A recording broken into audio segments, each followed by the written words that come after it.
Olha aí, freguesia, são as deliciosas pamonhas. Pamonhas fresquinhas, pamonhas caseiras. É o puro creme do milho verde. Temos curau e pamonha.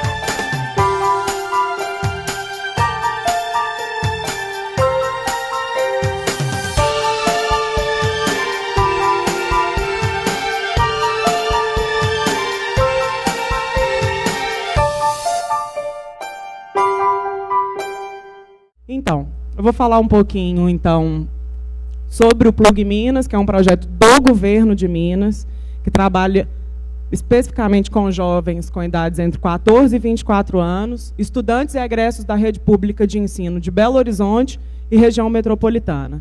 Quando o Marcelo falou que chegou uma louca na sala dele, fazendo uma proposta, a louca era eu, e a proposta é muito mais louca do que qualquer coisa. É um projeto do governo que o governo não acreditava que fosse dar certo.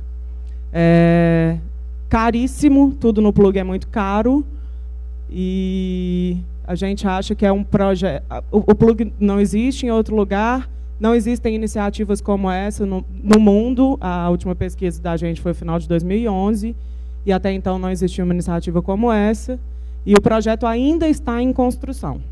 Primeiro, porque ele tem ainda uma constituição física que precisa ser feita, e outra, porque a nossa atuação se baseia em releituras. Então, a gente sempre retorna aos nossos conceitos, às nossas diretrizes, faz uma releitura disso e muda tudo se for necessário. A gente se baseia no princípio primeiro, que é o desejo do jovem. Inicialmente, ninguém pergunta para o jovem o que ele deseja fazer. Ele é obrigado a se formar no ensino médio, ele é obrigado a fazer vestibular, ele é obrigado a ter uma graduação, a ser bem-sucedido e etc.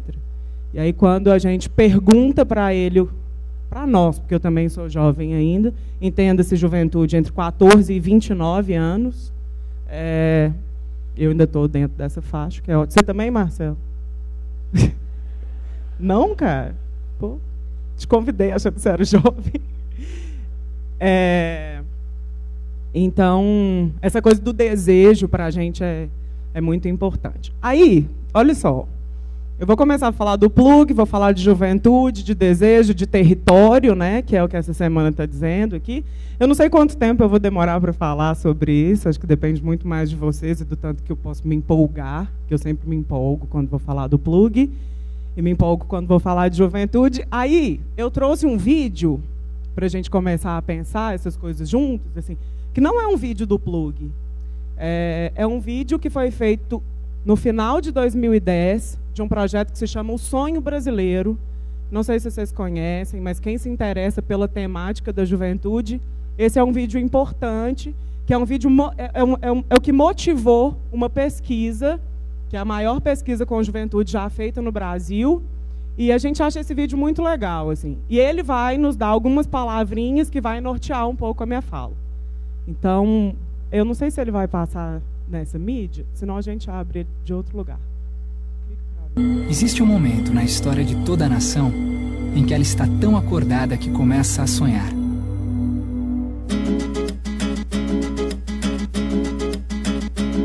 O Brasil está num momento único da sua história. Não somos mais o país do futuro, já somos o país do presente. Rio de Janeiro. Junto com esse novo país, existe uma nova geração. Hoje no Brasil, vivem 25 milhões de jovens entre 18 e 24 anos. Esse jovem nasceu num país sem ditadura, sem o medo da inflação e com a sensação de uma crescente prosperidade econômica. Conectado com o mundo cada dia mais digital, exercita uma nova maneira de se relacionar. Um mundo sem fronteiras, onde a tecnologia permite trocas em múltiplos tempos e espaços. Sem limites físicos ou sociais. Estamos falando de um encontro único na história deste país. O Brasil em sua melhor fase e a primeira geração global de brasileiros.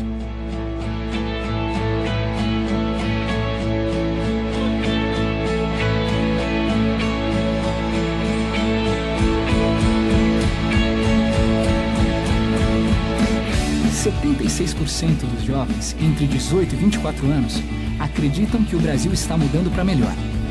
89% têm orgulho de ser brasileiro. Além de otimista em relação ao país, este jovem também pensa no coletivo. Mas existe uma nova forma de funcionamento do mundo que organiza o seu jeito de pensar. O modelo que foi válido nos anos 60 não faz mais sentido hoje. O engajamento político daquela época exigia mais sacrifícios, um abandono de questões individuais para se entregar inteiramente a uma causa. Hoje, desejos individuais são expostos em rede e rapidamente pessoas com o mesmo desejo se conectam e começam a se movimentar. A hiperconexão leva o jovem a acreditar no poder realizador de um novo tipo de pensamento coletivo, onde pensar no outro não exclui pensar em si mesmo. Eu quero que as pessoas ao meu redor sejam felizes. Então, quando eu vejo alguém feliz, eu me sinto muito mais feliz. Quando eu faço alguma coisa sozinha e fico feliz, não é a mesma coisa. 50% dos jovens sentem-se conectados com pensamentos mais coletivos do que individualistas. E este novo coletivo é um sentimento generalizado, que reestrutura a maneira de agir no mundo. Cansados de depender de hierarquias e sistemas rígidos, eles acreditam em micro-revoluções cotidianas que impactam positivamente a rotina da sua comunidade. E alguns já estão agindo, observam problemas reais, analisam suas causas, visualizam objetivos a curto prazo e acreditam no poder da ação direta.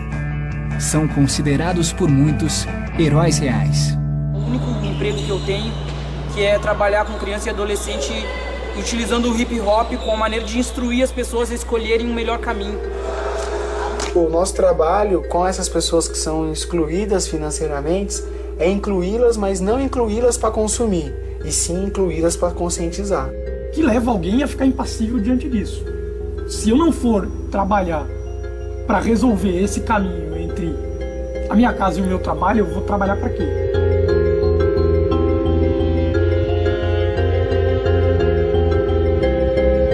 Os jovens sempre serão os catalisadores das grandes mudanças. Em qualquer época, geração ou sociedade, sacodem mentalidades e modificam comportamentos. Mas nada disso aconteceria se antes de realizar as coisas, os jovens não tivessem um compromisso de sonhar com elas.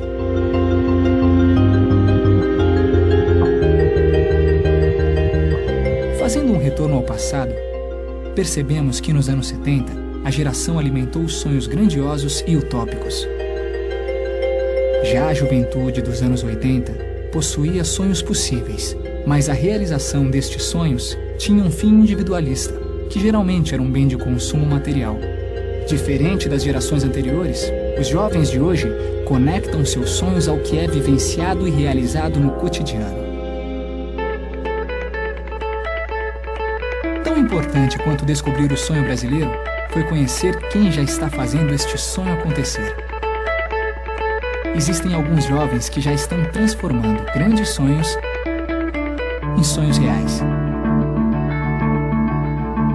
E por isso estão influenciando as suas comunidades. Eles representam 8% dos jovens brasileiros. Pode não parecer muito, mas são mais de 2 milhões de pessoas que já estão agindo. De forma ainda silenciosa, realizando pouco a pouco seus projetos, eles já estão transformando o mundo em que você vive. Este jovem, capaz de entender a diversidade e agir pelo coletivo em todas as esferas sociais, chamamos de Jovem Ponte. Ele age como um catalisador de ideias, gerando um novo tipo de influência transversal entre pessoas e instituições. O grande diferencial deste jovem é que ele enxerga sua evolução a partir do contato com muitos grupos e no diálogo com temas e realidades diferentes. Recolhendo essas referências, sua visão sobre o coletivo se diversifica, contribuindo para evoluir seu próprio pensamento e também suas ações. Tento fazer tudo com o objetivo de mostrar o quanto é possível fazer uma mudança. Cada pessoa ela é dotada de alguma ferramenta de transformação, para si ou para o próximo. A gente tem que compartilhar ao máximo. Se aquela pessoa precisa e eu tenho a informação, é óbvio que eu vou querer que a coisa cresça num geral, sabe? No nosso país, somos bons de diálogo e trocas. Em cada esquina há uma explosão de cores, criatividade e festas coletivas. Além disso, temos uma conexão privilegiada com a natureza que nos entrega sabedoria e novos conhecimentos. Esse é o cenário para imaginarmos um sonho em comum, unindo as vocações do Brasil à energia realizadora destes jovens que, mesmo isolados, já estão transformando a sociedade. Um desafio, um grande sonho coletivo para que possamos realizá-lo juntos. Cada Jovem Ponte tem o potencial de promover uma micro-revolução ao seu redor. E é a união dessas ações, conduzidas por cada um de nós, que pode gerar mudanças ainda maiores no Brasil. Pontes conectam espaços, sonhos, vidas. Heróis reais fazem isso. E você, já está acordado para essa transformação?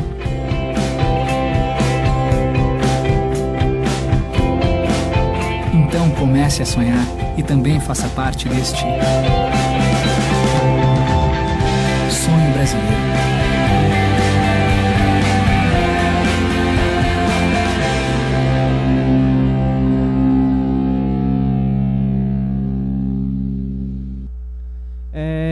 Então eu trouxe o vídeo do Sonho Brasileiro, espero que vocês tenham gostado. É um vídeo que me toca muito, que eu acho muito legal, assim, essa história dos jovens ponte, etc. Só que essa galera fez esse vídeo em 2010, no final de 2010. E disso eu queria tirar essas 5 palavrinhas: jovens, hiperconexão associada à cultura digital e sonho. Para mim são as principais palavras desse vídeo. Como eu disse, o vídeo é de 2010, então eu acredito que esse projeto tenha se iniciado 2009 para 2010. Só que tinha uma galera em 2006 que já pensava nesses conceitos, principalmente no conceito de jovem ponte, de protagonismo e etc., dentro do governo de Minas. Vou contar a historinha para vocês. Vocês sabiam que a FEBEM não existe mais? Muita gente não sabe. A FEBEM foi extinta quando o ECA, o Estatuto da Criança e do Adolescente, entrou em vigor, isso em 2003, e por um decreto do presidente e do governador, todas as FEBEMs foram extintas. Nesse contexto, ficou em desuso completo um espaço de 70 mil metros quadrados no bairro Horto, em Belo Horizonte. Esse espaço de 70 mil metros quadrados está do lado do Museu de História Natural da Universidade Federal. Não sei se vocês conseguem localizar isso mais ou menos. E ele tinha, além de uma área verde gigantesca, 16 edificações ótimas para o uso. Esse lugar era a FEBEM e ficou sem uso. Aí, um dia, o governador Aécio Neves chamou 3 secretarias de Estado para conversar.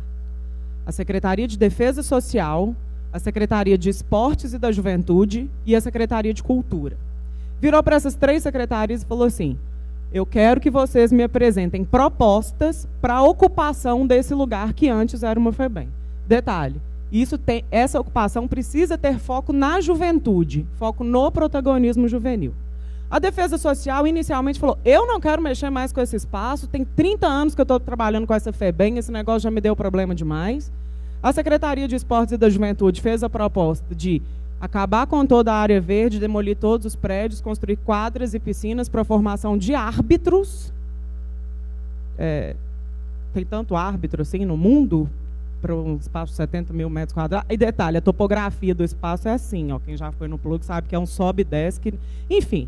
E a Secretaria de Cultura, à época, fez a proposta do Centro de Referência da Juventude, 2006. Então, beleza. A gente já sabe que a gente tem que trabalhar com juventude e com protagonismo juvenil. Gente, mas para trabalhar com juventude, você pode trabalhar com qualquer coisa.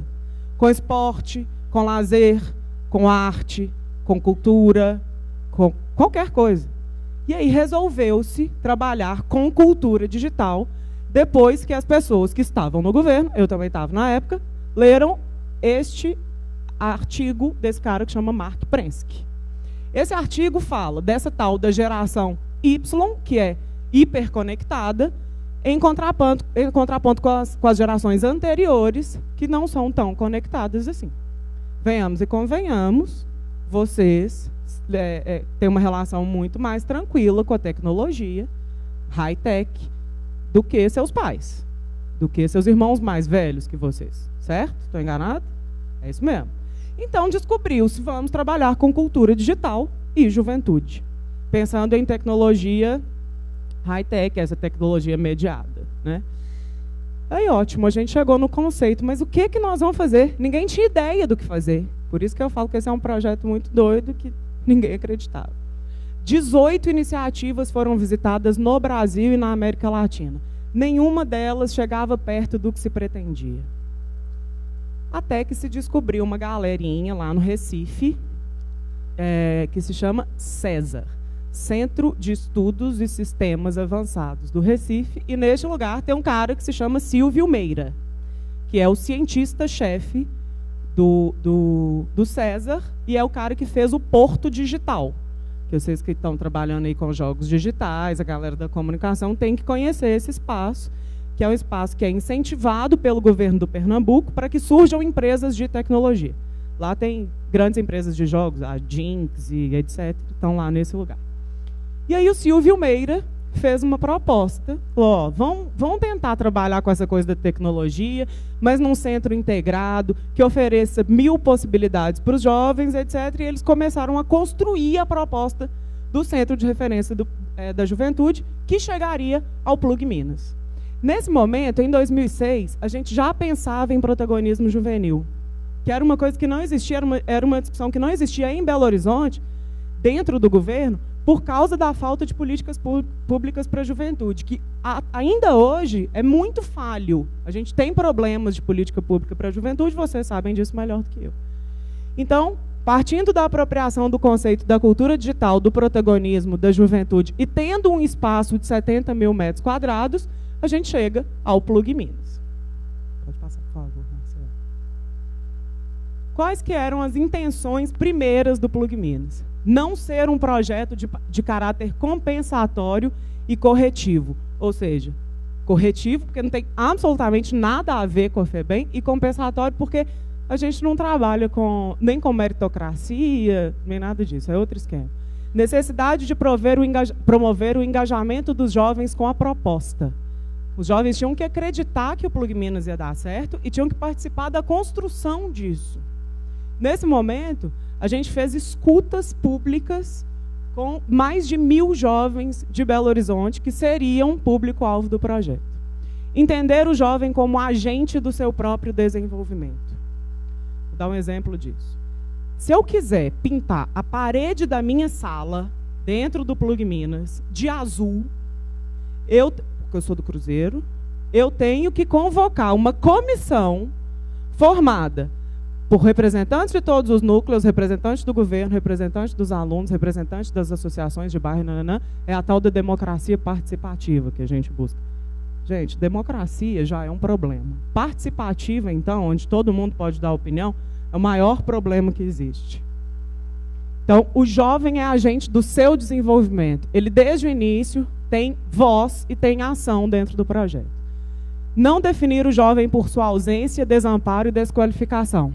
Em nenhum momento o jovem é um problema. Ele sempre ele é propositivo e ele soluciona as coisas junto com a gente. Esse eu acho que é o diferencial. Quando a gente pensa em projeto para a juventude, a gente pensa o jovem como problema. Despreparado, desqualificado, sem motivação, emergencial, efêmero e etc. Então, não é isso que a gente pensa. Então, a gente tem lá os pilares do Centro da Juventude, né, do Plug Minas. A gente trabalha com cultura digital, por meio da tecnologia e das artes, para gerar educação, trabalho e participação social. Quem já foi do Plug, concorda com isso? A gente tenta gerar essas coisas, né? Tanto é que vocês estão aqui, as coisas estão acontecendo, enfim. Vamos lá, Marcelo, por favor. Então, o Plug Minas é um centro de formação e experimentação digital, um espaço voltado para a formação e aperfeiçoamento educacional profissional do jovem e para ampliação de oportunidades de inclusão produtiva por meio da cultura digital, da arte, do empreendedorismo e dos idiomas. Acho muito difícil esse parágrafo. O que ele quer dizer? Plug é um projeto para jovem que usa da formação, da educação, com cultura digital, arte, empreendedorismo e idiomas, para oferecer uma formação de qualidade, entrada no mercado de trabalho e participação social. Esse é o nosso espaço, é o nosso território físico, são 70 mil metros quadrados no bairro Horto, em Belo Horizonte. Essa foto é uma foto da época que a FEBEM foi desativada, até hoje eu não consegui fazer uma outra foto aérea. Tem uma extensa área verde, vizinho do Museu de História Natural, é de fácil acesso, e são antigas instalações da FEBEM que foram totalmente reformadas pelo governo de Minas. O modelo de gestão, a concepção Secretaria de Estado de Cultura, interveniência da Esportes e Juventude, e a gestão operacional da UCIP, Instituto Cultural Sérgio Manhani, que é onde eu estou, e eu vou explicar para vocês o arranjo dessa gestão, para depois, quando vocês forem lá, vocês vão entender direitinho o que eu estou dizendo. Então, o espaço... Ele funciona através da orquestração de núcleos distintos. Esses núcleos fazem as propostas das atividades que são desenvolvidas lá dentro. Então, esse é o modelo. O governo de Minas está em cima, mas não é uma relação hierárquica. Ele propôs o projeto. Só que, quando ele propôs o projeto, ele chegou à conclusão de que ele não conseguiria fazer a gestão disso. Então, ele estabeleceu um termo de parceria, que é uma espécie de contrato, com o Instituto Cultural Sérgio Manhani, que é onde eu estou, eu e a minha equipe. Somos 35 pessoas, todos do Instituto Cultural Sérgio Manhani. E aí, o Sérgio Manhani faz a gestão operacional do espaço. A gente cuida de comunicação, de logística, de alimentação e transporte, porque todos os jovens do centro têm direito à alimentação e transporte, TI, estrutura de TI, etc. E cada um dos núcleos, que é cada um daqueles prédios que vocês viram, tem um executor e um mantenedor. Essa é a grande diferença da gestão do Plug. Por quê? Quem banca o núcleo não é o governo e não é o Sérgio Manhani. É um patrocinador da iniciativa privada e ele não trabalha com isenção fiscal. É o que a gente chama de dinheiro branco, que é o dinheiro que sai de dentro da empresa, de dentro do setor de responsabilidade social da empresa, e banca o núcleo. Esse núcleo tem uma relação com uma instituição da sociedade civil, que pode ser uma ONG, uma empresa, uma UCIP, etc., uma universidade, e etc. Então, não é o governo e nem o Sérgio Manhani que executam a atividade fim. Essa responsabilidade vai toda para a sociedade, na medida em que o projeto é financiado por outras empresas e é executado pela sociedade civil. Entenderam? É meio complexo isso, mas com o passar dos núcleos a gente vai ver. Então, esses são alguns modelos, né? A gente pode ter um mantenedor executor com outros mantenedores e etc. Pode. Então, o Plug foi inaugurado dia 17 de junho de 2009 e o primeiro núcleo que foi para o Plug Minas foi o Valores de Minas. O Valores de Minas é um programa do governo do estado que começou suas atividades em 2005. Ele ficava alocado num galpão lá na Andradas, e trabalha com formação em circo, teatro, música e artes visuais. Aí vocês falam comigo, Hanna, mas e o discurso da cultura digital lá atrás? Gente, vocês já viram artes visuais funcionar sem tecnologia high-tech? Vocês já viram dança e música sem qualquer tipo de mediação? É muito complicado isso. Hoje, todas essas atividades são permeadas por ferramentas multimídia. Então, é claro que esses jovens estão em contato diretamente com todas as ferramentas da cultura digital que essas artes necessitam. São 600 jovens por ano, o núcleo funciona de manhã, de tarde e de noite, e eles ficam 1 ano lá em formação. Ao final do ano, eles têm um grande espetáculo, e esse espetáculo é a formatura dos jovens. Uma coisa importante a ser considerada é que todo jovem que sai do Plug Minas, ele tem que sair com um artefato e com um portfólio. Dessa maneira, a gente consegue entregar não é uma boa palavra, mas eu vou usá-lo assim mesmo. Entregar esse jovem para a sociedade, para o mercado de trabalho, para a inserção e etc., com algo que ele possa oferecer a esse mercado. Não só um diploma, mas um artefato. O artefato do Valores de Minas é o espetáculo, além disso tem uma série de exposições e etc. Convido vocês a participarem, acho que a temporada abre novembro, final de novembro. É tudo de graça, claro. E os mantenedores são muitos, porque imagina, 600 meninos, custa muito dinheiro. Logo depois do Valores de Minas, a gente implantou a OICABUM. A OICABUM é uma escola de arte e tecnologia que existe em outras 3 cidades do Brasil, Recife, Salvador e Rio de Janeiro. E a CABUM oferece formação em linguagens multimídia. Aí tem tudo de vídeo, tudo de web, tudo de design, fotografia e etc. 1 ano e meio de formação para 100 jovens e mais 40 jovens do núcleo de produção. Eu estudei comunicação e eu confesso que quando eu vejo a estrutura que os meninos têm lá dentro da OICABUM, eu tenho quase uma inveja. Se eu tivesse estudado em outra universidade que não fosse a PUC, eu teria inveja. Entendeu? Então, a formação dos meninos é muito legal. Estão todos dentro do mercado de trabalho, bem empregados, já são concorrentes da gente em alguma medida. Mantenedor é o Instituto Oi Futuro, que é mantenedor também de outros projetos para a juventude. Entre eles, o NAVE, que é um projeto de jogos digitais, que rola lá em Recife também, dentro de uma escola pública, que para conhecer um pouquinho do I9 também é legal conhecer o NAVE, a iniciativa é muito legal. Então, essa é a CABUM. Depois disso, foi implantado o Núcleo de Empreendedorismo Juvenil, que é uma parceria com o SEBRAE, no curso técnico de administração com ênfase em gestão de negócios. Sabe a escola do SEBRAE, que tem na Barão? A escola de gerenciamento? Pois é, a gente tem uma no Plug de graça. São 210 vagas, é um curso técnico, é difícil de entrar, claro, porque são menos vagas. E é a escola do SEBRAE, com os mesmos professores, com a mesma estrutura, etc., que a gente tem lá dentro. Vocês entendem os núcleos, que cada um funciona num prédio e etc. Vamos lá, Marcelo. Depois disso, pensando muito no jovem, né, no jovem que está na escola, que está no ensino médio, que ainda não teve a sua formação completada, né, que não é concluinte, a gente achou que a gente tinha que ter um olhar para os professores também. Né, porque, não sei, o menino sai do plug com uma estrutura super legal e volta para a escola e tem um professor, muitas vezes, despreparado, desmotivado, né, com salário ruim, tudo ruim. E aí a gente tentou trazer o professor para o plug para que ele tivesse mais contato com essas ferramentas que a gente está desenvolvendo lá dentro, junto com os meninos, e que eles pudessem mudar as práticas didáticas deles para poder aproximar mais desse mundo da cultura digital e o mundo que a juventude está.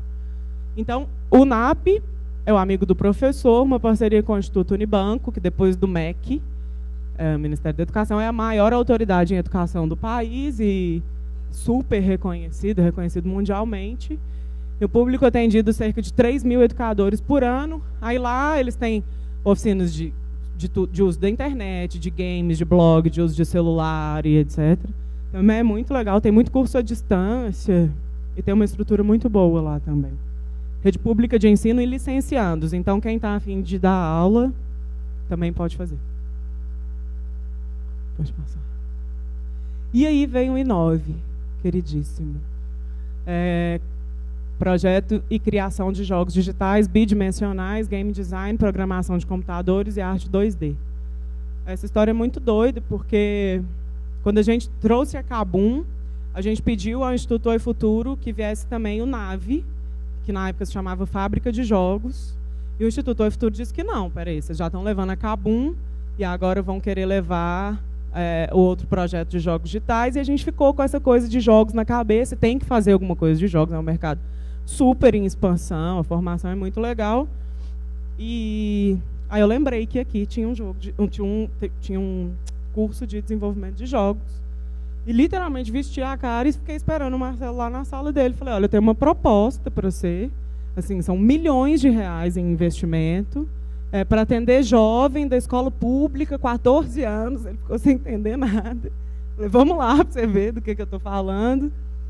E ele foi, topou. E a gente está fazendo o I9 em parceria com a Uzi Minas. A PUC entra com toda a metodologia, com os professores, com o apoio da coordenação. A Tininha, que era coordenadora de extensão à época, foi super parceira para poder montar esse projeto. E hoje a Michele está lá, acho que ela é professora de vocês também, como coordenadora do núcleo. E vocês podem ser professores desse núcleo. Tem os meninos ali, que já saíram também, né? Vocês já saíram todos? Você já. E são 250 meninos por semestre, 500 jovens por ano no I9. E é punk, muito legal. A estrutura é gigante e a Uzi Minas é mantenedora junto com a PUC. Aí a gente tem um espaço lá no Plug, que é o seguinte, eu falei da história dos artefatos e dos portfólios, né? A gente tem que tornar isso público de alguma forma. Para tornar isso público, nós fizemos uma galeria de exposições. Não é uma galeria de arte, é uma galeria de exposições. Nessa galeria, a gente que está dentro de um lugar que chama Caminhos do Futuro, a gente faz mostra de negócios, mostra de games, exposições de artes visuais, exposições de qualquer coisa, palestras, seminários, etc. Tudo que é produzido dentro do centro vai para essa galeria. E esse ano a gente fez uma coisa muito legal pela primeira vez, que acho que a gente vai continuar fazendo, que é abrir um edital de ocupação da galeria só para jovens artistas. Então, assim, muitas vezes um artista que está começando, ele não tem condição de ocupar uma galeria numa exposição individual. Ele sempre entra nas coletivas, que acaba que você vê tudo e não vê ninguém, né? Porque o cara entra com uma obra, enfim, isso é ótimo também, mas se ele conseguir fazer uma exposição dele, ou uma coisa só dele, é claro que isso é muito mais legal. E a gente está recebendo, nesse momento, 2 jovens artistas, são estudantes da Guinhar, e estão ocupando a galeria, uma com uma oficina de poesia e outra com uma exposição de arte, né? Então, esse espaço, o Caminhos do Futuro, é a porta de entrada do Plug. Tudo é absolutamente aberto ao público. Tudo que a gente faz lá dentro vai para a galeria. A galeria hoje já faz coisas que vão para dentro. A gente oferece workshops, oficinas e etc. E nesse lugar estão localizados os eventos que são chamados de eventos especiais, que são eventos que interligam os núcleos e que circulam pelo centro. Mais de 15 mil pessoas recebidas em eventos e atividades abertas ao público por ano. Então, é um número já expressivo pelo lugar onde a gente está, pelo tempo que o Plug tem, né? É um bebê ainda. E funciona super bem, assim. Esse é o núcleo novo do Plug, que é o Laboratório de Culturas do Mundo. A gente começou as atividades no início do ano. A gente já tinha pensado nisso lá quando o pessoal do César fez a proposta do Plug. Ele fez a proposta de implantação de 12 núcleos. E um deles é o Laboratório de Culturas do Mundo, que oferece cursos de idiomas por meio de instrumentos, plataformas e ambientes digitais. A gente oferece inglês e espanhol para 240 jovens, e o mantenedor é a Secopa. A Secopa é a Secretaria Extraordinária da Copa do Mundo. A intenção é de que esses jovens possam ser absorvidos durante a Copa. Mas a gente não tem gerência nenhuma sobre isso e nem a Secopa, porque quem escolhe as pessoas que trabalham na Copa é a FIFA. A gente está formando uma mão de obra que, eventualmente, pode ser usada na Copa do Mundo. Esse núcleo é surpreendente, porque foram 42 inscritos por vaga. Isso dá medicina na federal, né? Não é essa a proporção? 42 por vaga. E são 2 anos e meio de formação e a gente não abre novas turmas. Quando acabar esse processo da Secopa, a gente entra com um novo projeto, que a gente não sabe o que vai ser ainda. Mas o laboratório iniciou as suas atividades. Vou falar. É porque quando eu for falar de território, é onde eu consigo entrar mais na seleção. Então, os próximos núcleos, núcleo de criação e design, a gente acabou de fechar com o SENAC, um núcleo de moda. A gente vai oferecer 880 vagas por ano e vai ter um curso técnico de produção de moda, que é um curso que não existe no país ainda. E ele começa no Plug, de graça, com tudo. Agosto do ano que vem já abre o processo seletivo dele, se Deus quiser. Núcleo Academia de Esportes Virtuais, que é de experimentação e treinamento esportivo a partir de jogos digitais, que eu acredito que vai estar muito próximo do I9, não tem nenhuma perspectiva de implantação desse núcleo ainda. E o iTech, que é formação de jovens na área da ciência, tecnologia, pesquisa, desenvolvimento e inovação, com foco em tecnologia mobile, e a parceria é com a Secretaria de Ciência e Tecnologia. Esse já começou o processo, daqui a pouco a gente está em obra. A possibilidade é de 600 vagas por ano, ou seja, A gente vai ampliando. Eu fui muito infeliz nessa imagem, mas eu não consegui colocar, eu sou péssima. Não tinha ninguém para me ajudar. Mas essa é uma planta baixa do plug atualmente, como ele está, né? Então, deixa eu ver aqui onde que a gente está. Ah, tá. Aqui, ó. Aqui, gente, é gigantesco, assim. Aqui é o Caminhos do Futuro, por onde a gente entra. Está aqui a galeria, as catracas, porque todo menino tem alimentação e transporte. Então, eu não posso fazer chamada. É tudo biometria, né? Porque eu presto contas disso lá na frente, né? Então, é tudo biometria, eles passam pela biometria aqui. Aqui tem um jardim, a gente convive com cutias, lagartos, micos, macacos grandes, etc. E aí, daqui tem uma passarela ali no meio, e essa passarela liga todos os núcleos. Aí a gente passa, esse aqui é o... Desce, Marcelo, aqui, ó, isso. É a Casa do Sapo, que a gente chama, que é um prédio verde, que é um lugar que vai se transformar num grande auditório. Do outro lado a gente tem a Cabum, o I9, ali onde vai ser o ITEC, que ainda não tá em obra. Do outro lado, onde vai ser o núcleo do SENAC, o Valores de Minas, é um complexo, né, porque são 600 meninos, é um exagero profundo. Refeitório, a gente tem capacidade para 27 mil refeições por mês. O NAP, não tem problema não. O NAP, o Núcleo de Empreendedorismo Juvenil e o NPG, que é o Núcleo de Planejamento e Gestão, que é onde a gente está. No prédio verde, que é bem na entrada do plug, a hora que a gente entra e chega nesse prédio, esse vai cair, esse prédio vai ser demolido, e lá a gente vai fazer um auditório, um espaço para residência artística e etc. E esse prédio vai ter o maior telão de LED instalado da América Latina, são 286 metros quadrados. Eu vou ter que vender minha mãe e meu pai para conseguir fazer esse telão, mas o projeto existe, a gente está em busca de patrocinadores. A intenção é de que esse telão passe só coisas dos meninos, só coisas que são produzidas lá dentro. Assim. Você vai poder jogar o seu jogo num telão desse tamanho, que eu acho que é muito legal. Não é? Aí tem umas coisas assim, a gente tem 300 vagas de estacionamento, é tudo muito grande. Vamos lá. Então, como eu disse, o Caminhos do Futuro faz os projetos especiais. O Festival Plug Minas, que é quando o menino do I9 vai para Cabum fazer uma oficina, aí o menino do Valores vai para o I9 fazer uma oficina, o menino do NEG vai fazer uma oficina em outro núcleo, e o mais legal são os meninos do I9 fazendo oficina de circo, ou dançando, ou seja, péssimos, nada a ver, mas é ótimo, para eles darem uma circulada. O festival acontece uma vez por ano, a gente já fez 3 edições. O Cineplug é uma sessão de cinema comentada de 15 em 15 dias, e os assuntos são escolhidos pelos meninos dentro dos núcleos. A Comunidade do Conhecimento, que são pesquisas financiadas pela FAPEMIG, tem algumas pesquisas daqui.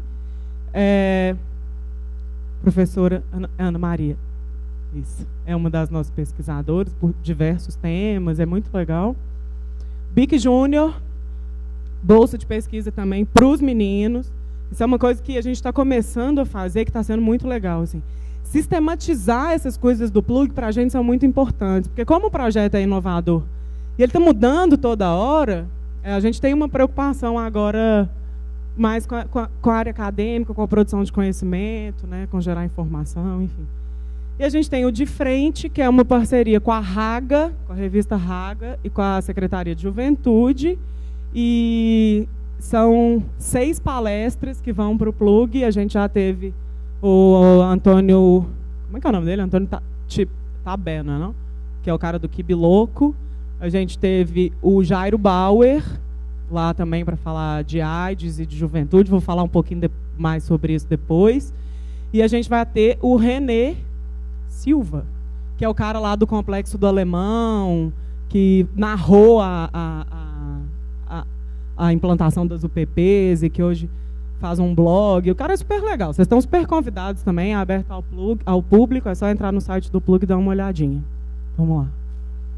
Os públicos, jovens de 14 a 24 anos, estudantes e egressos de escolas públicas e professores.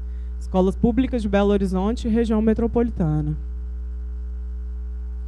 Então, disso tudo, a gente pensa em articulação de saberes, porque são muitos os saberes que estão ali dentro, né? Você tem um menino que dança, que convive com um menino que faz jogos digitais. Então, essa articulação é muito legal. Construção e difusão de práticas e conceitos e tecnologia social. Quando a gente pensa em tecnologia social, está muito ligado à replicação do plug, sabe? Todo mundo pergunta isso. Como que essa tecnologia já desenvolvida vai ser replicada? Isso é um projeto tão caro, que demanda um espaço tão grande, etc. A gente não sabe direito como vai fazer isso. Assim.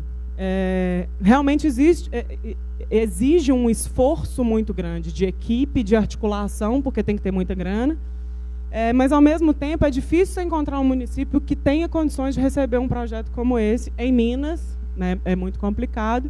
E a gente já tem iniciativas de outros estados e de outros países para fazer o plug em outros lugares. Eu falei, não tem problema, eu posso ir implantar os plugs, desde que o último seja plug bar em Salvador, e eu fique por lá para fazer a gestão desse projeto.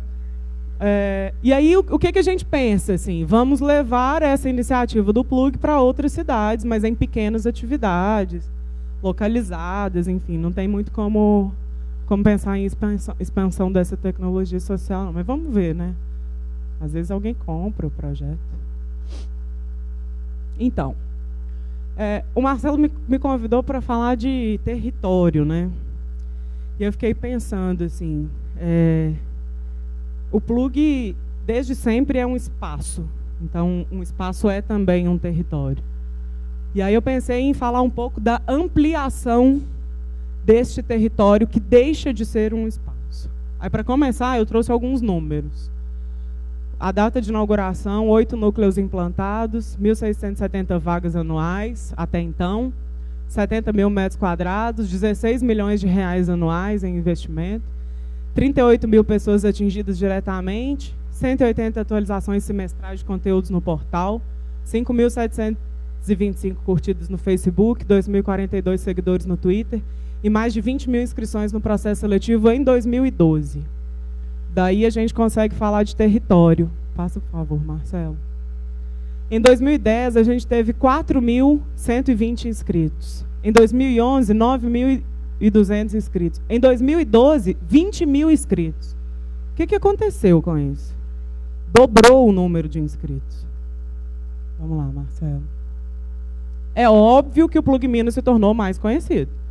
Né? Tem a coisa do boca a boca, eu estudei lá, eu vou contar. A gente fala muito do plug em conferência, ele está na mídia e tem muitos acessos, etc. É óbvio que isso acontece. Mas é óbvio que ele ampliou o seu território? Vamos lá. Sim, o Plug Minas ampliou o seu território. Ele comprou outro terreno? Claro que não. Ele apenas conheceu e reconheceu o espaço em que ele está, o espaço do seu jovem. Aí o Plug Minas adquire território.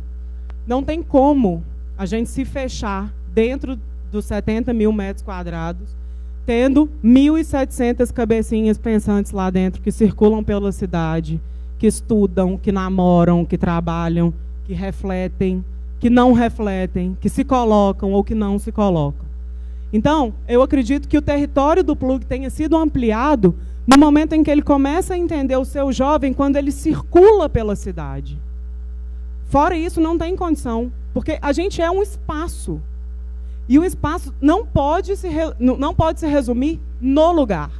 Ele tem que se transformar num centro propulsor e num espaço em que receba reflexões, que gere reflexões, que faça geração de conhecimento e etc. Ações que ampliam ainda o território do Plug Minas. Vou dar alguns exemplos, só para vocês entenderem o que eu estou falando desse reconhecimento do jovem. Conselho de Juventude de Minas Gerais. Eu sou membro do Conselho de Juventude e o Conselho tem uma cadeira do Plug Minas. Então, eu saio do Conselho daqui a um ano, alguém do Plug Minas, que pode ser inclusive um jovem, vai ocupar essa cadeira. Isso é muito legal, porque o Conselho tem uma atuação consultiva e, em alguns casos, deliberativa sobre as políticas de juventude do Estado. Então, muitas coisas que passam por mim dentro do Conselho, eu tenho o olhar do Plug, do desejo do jovem do Plug, para aquela questão. que é ótimo, né? Atuação nas redes sociais, assim, a gente usa Twitter e Facebook, um braço, né, do projeto, todas as informações estão lá, a gente consegue ampliar muito a nossa atuação e receber outras atuações, o que é ótimo. Deixar de se tornar um espaço para se tornar um centro, e aí a gente propõe atividades em outros espaços. Assim. Quando a gente pensou nesse processo seletivo que teve 20 mil inscritos, a gente não pensou em comunicação pura e simples, a gente começou a trabalhar com mobilização. Então, era de entrar numa comunidade, muitas vezes de periferia, levar para lá uma oficina de jogos digitais. Eu não sei se alguns de vocês teve a oportunidade de fazer isso já, mas que foi ótimo. Assim. Você chega, a gente teve um exemplo disso na Casa do Beco, no aglomerado da Serra. A Casa do Beco é uma ONG, trabalha com teatro, e a gente levou para lá uma oficina de RPG Maker. E aí os meninos piraram, assim, aí eles quiseram participar do processo seletivo e entrar no processo seletivo, para explicar um pouquinho do processo. A gente abre 2 vezes por ano, no início do ano e no meio do ano, e a primeira fase é uma inscrição. O jovem tem um cardápio de núcleos onde ele se inscreve, ele cumpre os requisitos, e da primeira 14 a 24 anos, estudante de escola pública de Belo Horizonte e região metropolitana, e alguns núcleos têm as suas especificidades. Por exemplo, o I9, que é o daqui, o jovem tem que ter concluído o 1º ano do ensino médio, porque tem uma carga horária, umas coisas que ele tem que ter aprendido, senão ele não consegue fazer o núcleo, né? O Valores de Minas está muito ligado em IDH, em área de risco e etc. Tudo isso está descrito num edital, como qualquer vestibular, né? Então, ele faz a sua inscrição, ele passa por um filtro, que são esses critérios. Depois disso, ele vai para a segunda etapa. A segunda etapa acontece dentro do núcleo. Pode ser uma prova, uma dinâmica, uma entrevista, enfim, o que o núcleo desejar, o que ele achar que é pertinente, para que ele possa fazer um processo seletivo interessante às atividades dele, né? Então, é assim que funciona. A gente quer o problema, sempre, sempre, porque no início do processo, quando a gente conversava com os professores e orientadores, eu vou te explicar, orientadores e coordenadores de escolas públicas, eles falavam assim, não, eu tenho um menino ótimo para o I9, era o melhor aluno da turma, é o que tinha as melhores notas, etc. O que a gente desejava era assim, não, a gente quer aquele que é o mais tímido, ou aquele que não se posiciona, ou aquele que é terrível, que destrói a escola. É esse menino que a gente quer trazer, a gente quer todos, mas é esse menino que a gente quer trazer para poder compartilhar desse espaço, desse aprendizado junto com a gente. Nunca houve nenhum tipo de indicação, né? Isso quando eu falei que a gente fez quando a gente foi ouvir as pessoas, a gente fez esse processo de conversar com os professores e etc. Numa turma em que a gente tem, por exemplo, uma prova do I9, o menino entra com, acho que, 55% de acerto, e aí isso vai de 55% ao 100%. Eu tenho 500 vagas. Em alguma medida, eu tenho que saber como que esse menino vai entrar. Como o I9, por exemplo, é um núcleo que exige um compromisso com o estudo, o menino tem que estudar, não adianta. Ele tem que ter um conhecimento mínimo para que ele possa entrar. Mas o menino que faz 55 convive com o menino que faz 100. Então, acaba que a margem de entrada dos meninos é muito grande. Porque eu podia, por exemplo, a minha meta é de 80% de formados, 85% de formados. Eu não cumpro isso. Porque o que interessa para a gente não é o que é a formação, é o que é o processo. E aí, quando a gente trabalha com processos, eu não quero 600 artistas no Valores de Minas, eu quero 600 meninos aptos a dar um passo na vida deles. Entende? Eles convivem os problemas, os não problemas, etc. Infelizmente, eu tenho que ter um critério de entrada, que eu não tenho vaga para todo mundo. Pois é, mas é justamente esse critério que eu queria entender bastante, porque quando você fala... É um vestibular como qualquer outro vestibular. Isso me assusta muito. Não, só o processo de inscrição. Porque no processo de inscrição, eu escolho, eu quero fazer comunicação. Eu vejo a grade, etc. É isso a gente disponibiliza, não é como um vestibular. O processo de inscrição é igual ao processo de vestibular, só que ele não tem custo. Não, porque também você diz, não é meritocracia, né? Quer dizer, mas essa prova é por mérito? Ou seja, é aquele que tem um melhor desempenho que é o selecionado só no I9, porque tem exigência, ou em outros também? Não é só uma prova no I9, por exemplo. O I9 tem uma primeira fase, que é uma entrevista individual com o jovem, e uma... Ou ao contrário? No começo, Elisa, primeiro o processo seletivo que nós fizemos, a prova tinha matemática, lógica, português, tinha uma redação. Aí nós vimos que isso não funcionava porque estava completamente equivocado com o preceito do Plug Minas.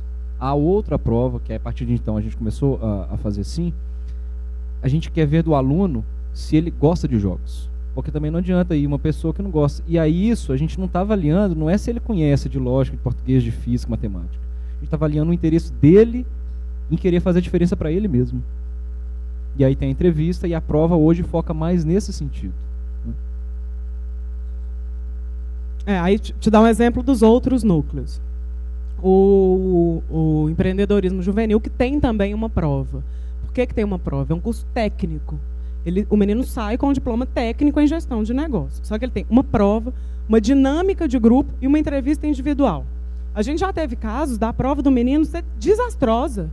Só que da entrevista e da dinâmica, ele ter destruído. É claro que esse menino vai entrar. Né? Nunca é uma coisa só. O Valores de Minas, para eu te dar um exemplo um pouco mais subjetivo, o Valores faz uma entrevista individual e aulas experimentais.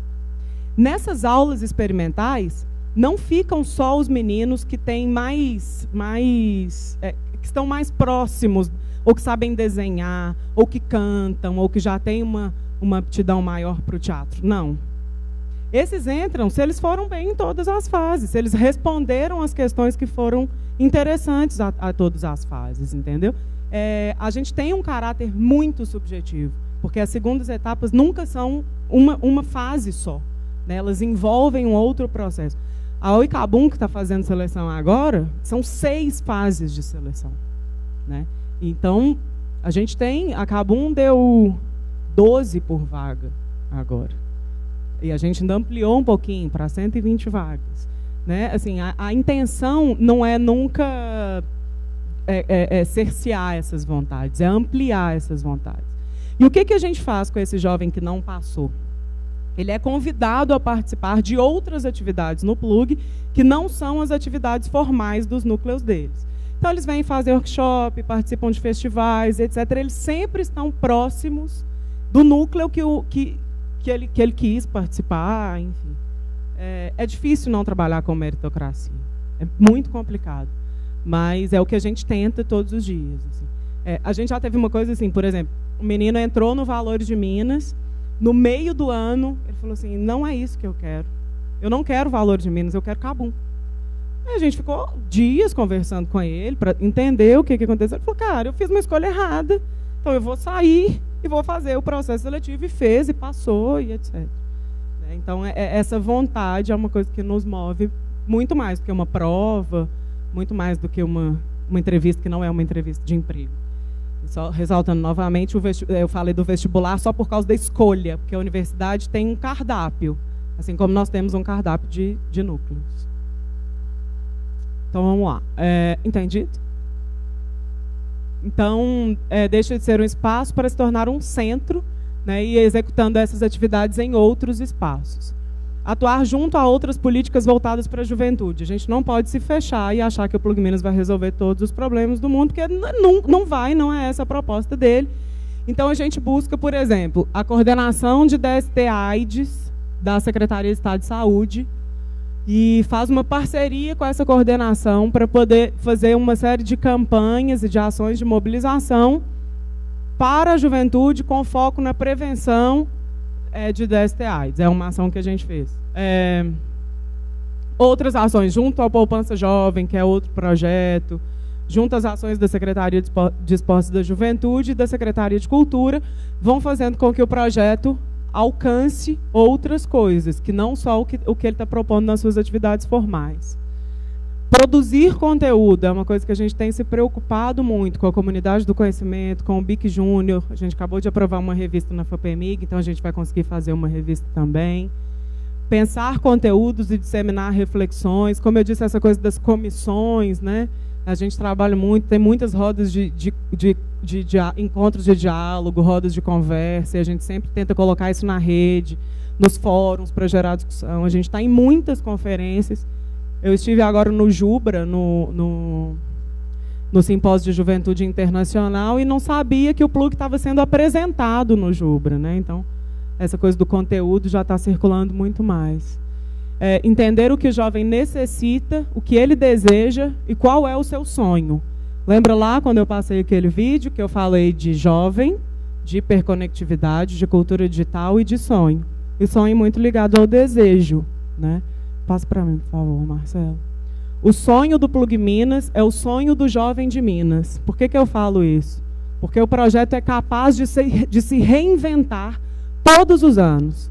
Todos os anos a gente faz um seminário pedagógico que tem a presença de muitos jovens, de membros da sociedade civil, de membros da Secretaria de Estado de Educação, das universidades, dos nossos núcleos, para repensar essas práticas, né?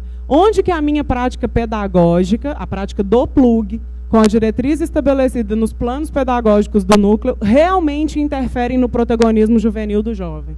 Do protagonismo juvenil. O que é esse protagonismo juvenil? Porque, para mim, um cara que é protagonista é um cara que impede da mãe dele bater no pai dele em casa. É um cara que se coloca no mercado de trabalho de outra forma que o pai dele se colocou. É um cara que tem muito mais postura, que é senhor das suas vontades, isso é o que interessa. Então, por isso que a gente sonha diferente com cada turma que entra no Plug, a gente se reinventa e tenta se apropriar disso, né, da vontade que esses meninos têm.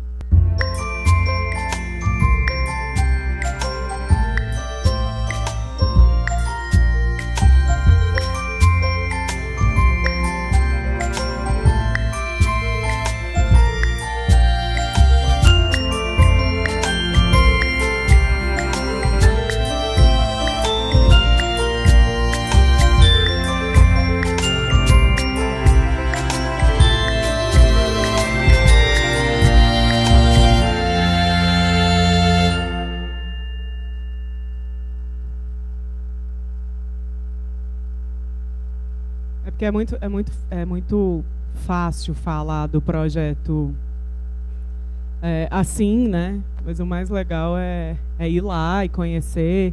A gente acha que uma visita é pouco, porque você visita o Plug em 50 minutos, mas que tem que ficar, que conversar com os meninos e etc. O nosso site é www.plugminas.mg.gov.br. Eu estou no Plug Minas sempre. A gente tem uma equipe também super pronta a responder todas as questões e etc. Para mim é um prazer, se alguém tiver alguma pergunta, alguma colocação. Os meninos do I9, dos jogos que quiserem ser professores do I9, só mandar uma cartinha para o professor Marcelo, que ele coloca. Obrigado, Renan.